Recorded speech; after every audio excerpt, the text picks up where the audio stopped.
word for you, civility.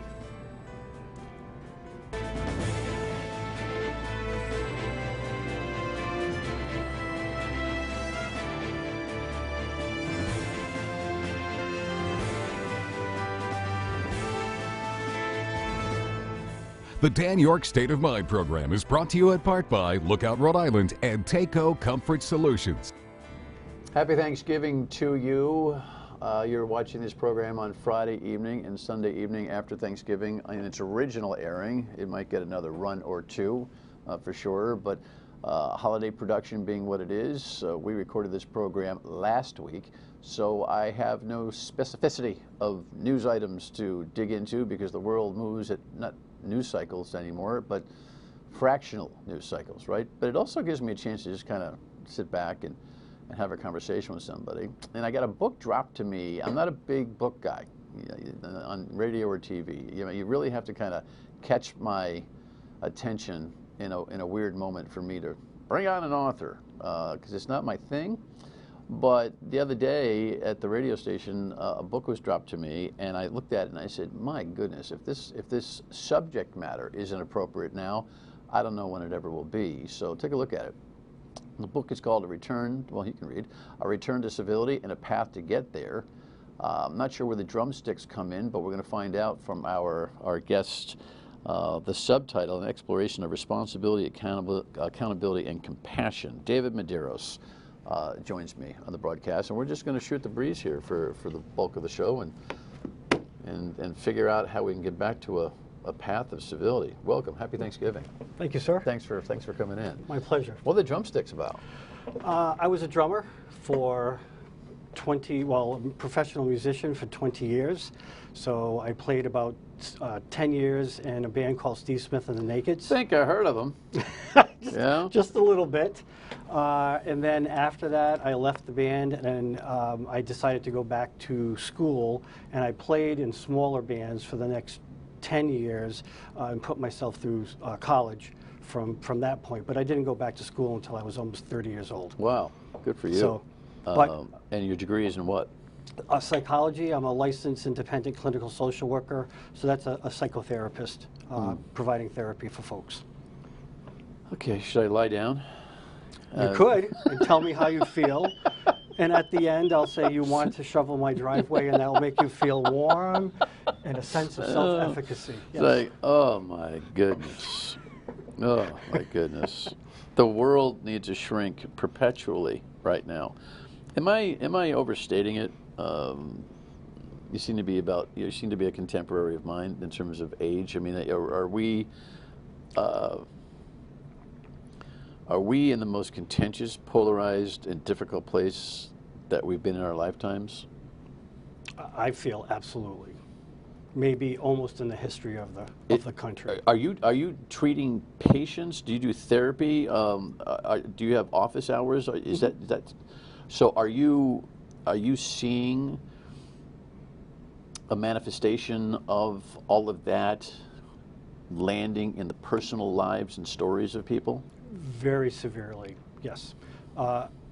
My and many other people's practice is busting at the seams. I don't have the room. I'm overbooked. I had a mom call me about a week ago and just crying, sobbing, and it wasn't a hook or it was authentic that their daughter is just decimated with all the things that are happening, and they're really scared. And that story is repeated many, many times. Things are happening in the world that are bothering her personally, or just, yes. Again, I'm sure as a professional really protective of HIPAA laws and all that kind of stuff, but you wouldn't. But are world events that, I don't know if there was in the old days would run parallel to the challenges that people have in their individual lives, the conflicts, the mental health issues, the loss of relationships, mourning death, all of the things that would be categories of psychotherapy fertile ground for you, which would be kind of, for lack of a better term, innate in their personal lives. But the politics of the country didn't have anything to do with it. Are the politics and the world events of the country bleeding into what are those, for lack of a better term, traditional mental health matters? Yes, yes, in my opinion, but I feel very confident of that.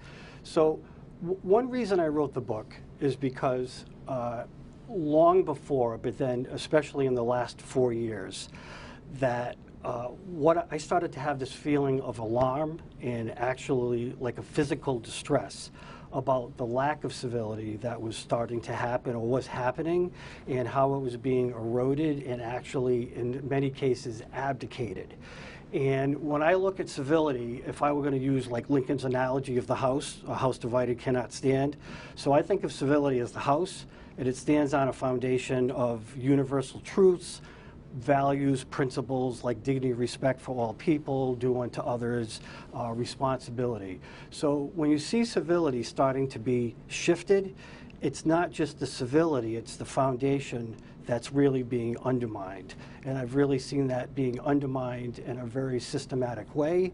And Institutional trust. yes, yep, we could condense It's it. dissipating. Well, now it's war. And that's another piece about the lack of civility, is that in all either oppressive cultures or in family systems, it's pretty much the same playbook. And one of those things is to make the other person the enemy. And once they've been objectified or there's a justification, I have to do this, it's because of God. Well, I want to take a look at some of the, the current, news matters that perhaps are affecting this in a way. But it dawns on me, and forgive me. So, David is, giving us a copy, and this is Stacy's copy. My copy is actually at the office, the other office. But I remember when I opened it, and you're a real hands-on marketer here. Well, you're writing to Steve, a nice letter, and by the way, I've never seen this. This struck me. You put a copy of your vaccination card into the book that you dropped off for me, which I thought was, first of all, it's the first time anyone's ever done it, ever. But I saw it as a kind gesture. I agree. Hey, if you want to deal with me, relax, I'm vaccinated. FYI, it's not the worst thing in the world to do. If you're meeting with somebody in advance, you gotta meet, and everyone's kind of, nobody wants to say it, and everyone's kind of wondering, oh, I don't know, he's vaccinated. Just send it along. So good for you. I mean, that is something that struck me. But you also wrote something in the book that I couldn't remember because I hadn't. When you dropped it off, it was weeks before I actually saw it. You said something about my pregame show on the radio, which is something I do for shtick. When I'm not ready to dig into something, but just something is in my mind. Say, let's have a pregame show, and generally the phones ring off the hook because it's something that's of common concern or common experience or common. Do you remember what it was that struck you? Okay, you don't. So we just so that's okay. But you wrote it because I'm guessing it had something to do with human behavior and discourse. Anyway, I should have asked you that during the break, but when we come back, hey, sometimes you take a flyer. We're loose here. When we come back, we're going to take a look at some of the issues. I'll choke David until he can remember, what that was, and we shall return. Stay with us.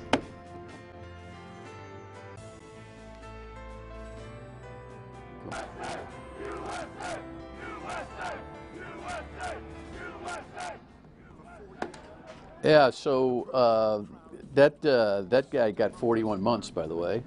So all that face painting, obviously, came home to roost. He's the Aman, or whatever he calls himself. I don't know. A Return to Civility and a Path to Get There. David Medeiros, his book. Local guy, right? And we'll tell you how to get the book at the end of the broadcast. Yeah, so there's that. What do we do with that? You're not a politician. I'm not a politician. So now, so I ask a non-politician about what do we do with that? Well, part of the theme of the book is about responsibility and accountability and how that's measured and what happens when folks do something like that, where there's a insurrection, domestic terrorist attack on the Capitol, loss of lives, injuries, people being traumatized. You're already a leftist liberal. You call it an insurrection. It wasn't an insurrection. It wasn't an insurrection. You're making too much of it. You know, the politicians, you know, they get all upset about that. You know, but you know, what about the burning buildings with all the BLM rallies all across the country? You know, you don't say anything about that in your book, do you? You leftist wacko. I don't happen to agree. I mean, but that's how it goes. But we're role playing here. Yeah. Well, part of it is being able to listen, and that's you get on my couch now, and I'll see. You know, what's the first thing you know, what's the first word you say? You know. No, well, seriously. But I'm in this soup all day, every day. I can write the script all day, every day. So I have and I've done a great job not talking about Trump for the last year, but it comes up now. Steve Bannon decides that he's going to put everybody on notice that he's going on the offense. Yeah. And I say, the tone, January 6th. The tone. Do you hear it? And people say, well, it's all, everything is relative. Everything's relative. Nothing is talked about for its net worth anymore. It's all relative to something else that you did to me. Yeah. And that, all right, that's my answer. Your answer is what? Well, it's not all relative, that there are some things that are many subjective, but I believe there are some underpinnings, like the foundation of the principle of dignity, respect, do unto others, what our Constitution is made the foundation of that, and I believe that that's a constant, and we can go back to that. But when civility is abdicated, then it doesn't matter. Those kind of principles don't matter. So civility is the rule? No, civility is the default behavior that has to run concurrently through what, conflict? No, I see civility as a result. So in the beginning of the book, I define civility. Being civil is merely refraining from rudeness or being polite in a perfunctory way. It's just the bare minimum. But later in the book, in true like a civil society or civility, my definition is that which occurs when people treat each other with dignity and respect, and then in parentheses, even kindness, and recognize the intrinsic value of all human beings and the planet we live on. Now that's an ideal, but that's what a civil society can look like. Have we ever had it? I believe that we've been more civil, but right now it really feels like the powers that be are really, rather than bringing people together, it really is to really continue to create a divide again about people. So you're red, you're blue, you're a Democrat, you're Republican, you're a socialist. There's these all or nothing statements in there that make it about war rather than listening. Because before, when you did that thing about, you did that, it's an insurrection, it's not an insurrection, I'm not going to try to debate with you and talk over you. I'm going to listen, and I'm going to listen to what you have to say and why you think that. That's one thing that's lost, and I think probably you know it better than most, that when I hear you on your show and people are talking over you and you get irritated, understandably so, but that listening, what's it like to listen to somebody? And how dare I hang up on them? As if they have no idea that we've got to move along. True. So although sometimes I will hang up on them because I've had enough of this lack of civility. Yeah. And not only civility, not necessarily civility, but burnt in, newly by rote logic and prism disposition, where everything that happens in the world gets funneled through your prism, which is predetermined, versus being able to look at things from a zero-based point of view with a non-ideological focus. And then if you, at the end of it, you conclude that something can go into a category of occurrence, behavior, philosophy, politics, okay. But that's how it used to be you could answer, are you left or right, are you Republican or Democrat, by an accumulation of life experiences and or political thought that you counted up and added and then answered back. Now, I concur. None of that, the process doesn't happen that way. Now it's, I am this, so whatever's happening out there, I need to look at it this way. Right? And you're the other. You're the enemy. Just this morning I heard a congressperson saying is that the only way we're going to restore democracy is by blood. the video that Gasa, how do you pronounce his name? Gosar. Gosar. Gosar. We have a headline. Yeah, so Yeah. we're recording this on Thursday of last week. On Wednesday prior, 8 days ago, when you're seeing this, 9 days ago, Representative Gosar was censured. 2 Republicans went the way of understanding that an anime that substitutes AOC's head for the giant that's being slayed isn't violent, and then a litany of conversations about what the Democrats are doing on all sorts of political issues that preempted their innate adjudication of a violent act. Killing somebody, slicing the back of their neck, and attacking the president. Yeah. As if the suggestion doesn't cause people to also react that way. We see leadership's influence on behavior in the country all over every day. Well, that's an important component of the book, because in it I wanted to talk about where we are, why this is so important, about personal responsibility, civility, these basic principles. But then I wanted to talk about, well, how do we get there? All right, why don't we do this? We'll pause, we'll come back, and we'll answer those questions. All in 6 minutes, I promise. 6 minutes. We'll get it done.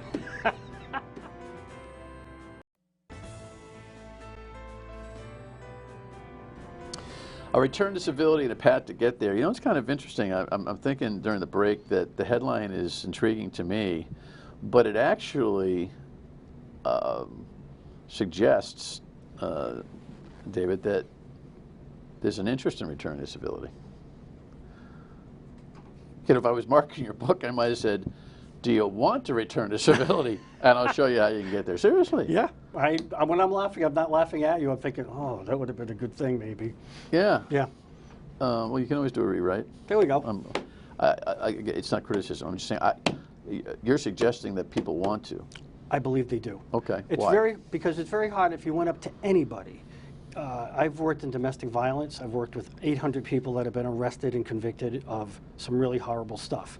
Yet anybody they know within that group or others, if I said, do you want to be treated with civility in your daily life, in your family and people around you, I don't know anybody that would go, oh no, I want you to treat me as badly as humanly possible and call me names and beat me up and do whatever. But what about the second question, which is, do you want to treat others with civility?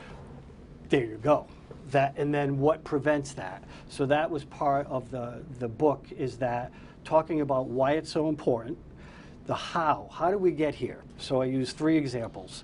I use a psychotherapy model called internal family systems, and you started talking on the break about your candy dilemma, and I'd like to use that, but also talked about something I created called CPMs, which is the fancy schmancy term is cognitive physiomechanisms. It's a fancy term for just how do we think about things and how it maybe can be distorted. So like justification. Well, mindfulness is very important. Yes. Right, I'm sure. So these are techniques for mindfulness, I'm sure. The candy thing is, we were talking about the pregame shows and on the radio, and I was thinking, what was the last one I did? And it was just I had seen a box of candy, a basket of candy, extras from Halloween that were at the radio station, which is kind of our tradition.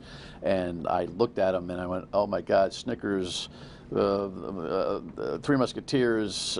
Once I grabbed one little bite, I'm going to grab 12 of them. And I walked by it and I didn't have one, and I went to the air and I said, it's a victory for me, and the phones exploded. Where people were talking about they're related. They're related to it, and they talked about how to manage your weight and all that kind of thing. Why is that relatable to this? Because there's a model called internal family systems, and just in essence, it's about we're composed of parts and a core self of moral principles, compassion, curiosity, but we have parts. So when you talk about that, I hear a part that goes, I want that candy. Ooh. And there's another part going, no, don't, in your diet, or just what will happen. Because I know how I'll feel afterwards. Yes. The insatiability of the moment of chocolate is awesome for me, but I know that sugar puts weight on me, and I've been working hard to try to keep that away. And I know 2 hours later I'll be like, doggone it, don't do it. Exactly. So you think about the 2 hours, and Yeah, so in this model, because the language is so accessible, I have a part that wants to eat that whole damn thing, right? I have another part that goes, nah, don't, it's not going to be good for you. I have another part that's a critic. What did you do? Why did you eat that? Oh, what's People the are matter? very hard on themselves, aren't they? Yes, that's like what they call an internal critic. But this model doesn't pathologize it. Oh, it's a diagnosis. It's just saying we got parts. I got part. For me, I want to eat Ben and Jerry's ice cream, but I want the gallon. You know, it's very similar. So this model, rather than being this psychotherapeutic thing that people can't get their arms around, almost everybody can relate to. I have a part that wants to do this, and I got a part that wants to do that. Ah, I have a part that feels that I have to promote this view. And is the key not to judging it? Well, that's when we're in the core of ourselves, is that we have an opportunity to say, well, wait a minute. I know what my initial reaction is, which is you are full of you know what, but let me step back. Let me really listen to what they have to say. And it doesn't mean you agree with it. It means that I'm going to spend the time to I wish listen. I could talk to you all day long, but I could come back if you'd like. You can, and we'll do the radio show. But short story. Sure. My stepson and I had a political conversation, I don't know, 6 months, a year ago. And he's more, he voted for Trump. But he's a pretty stable guy, you know. But we got into something, and he was talking about the Florida governor. And right away I went, oh, come on. You don't think that guy's a good guy. And he was like, actually, I think I do. And I think the guy's nuts. So I right away went, okay, you've missed it again. And he was you. He listened, he looked at me, he let me bleed it out. And he said, I feel like you've attacked me. Here are the reasons why I think the guy might be presidential material, in lieu of the mask controversy or Florida's vaccine issues or virus issues. And he reminded me that there are reasons why you may want to vote conservative. There are reasons why you may want to vote. There are things that Trump actually did that was wrong. But I attacked him. And I finally had to realize, by his calm, that I didn't have to do that. So being calm under attack can also help, correct? Yes. Well, the guy that is the founder of Internal Family Systems is Richard Schwartz, Dr. Richard Schwartz, and he has 8 C's. He likes things in groups of things, and one of those C's is calm as well. Calm, clarity, courage, confidence. Right. You're going to have to come back. I would love to. When we come back, I'll tell you how you can get this book. Don't move. So it's on Amazon, Kindle, all the places where you can get one. This is a self-published effort by a local professional who obviously has some things to say. You can put it up, make sure everyone sees it one more time. A return to civility and a path to get there. Anyway, find it on Amazon. See you.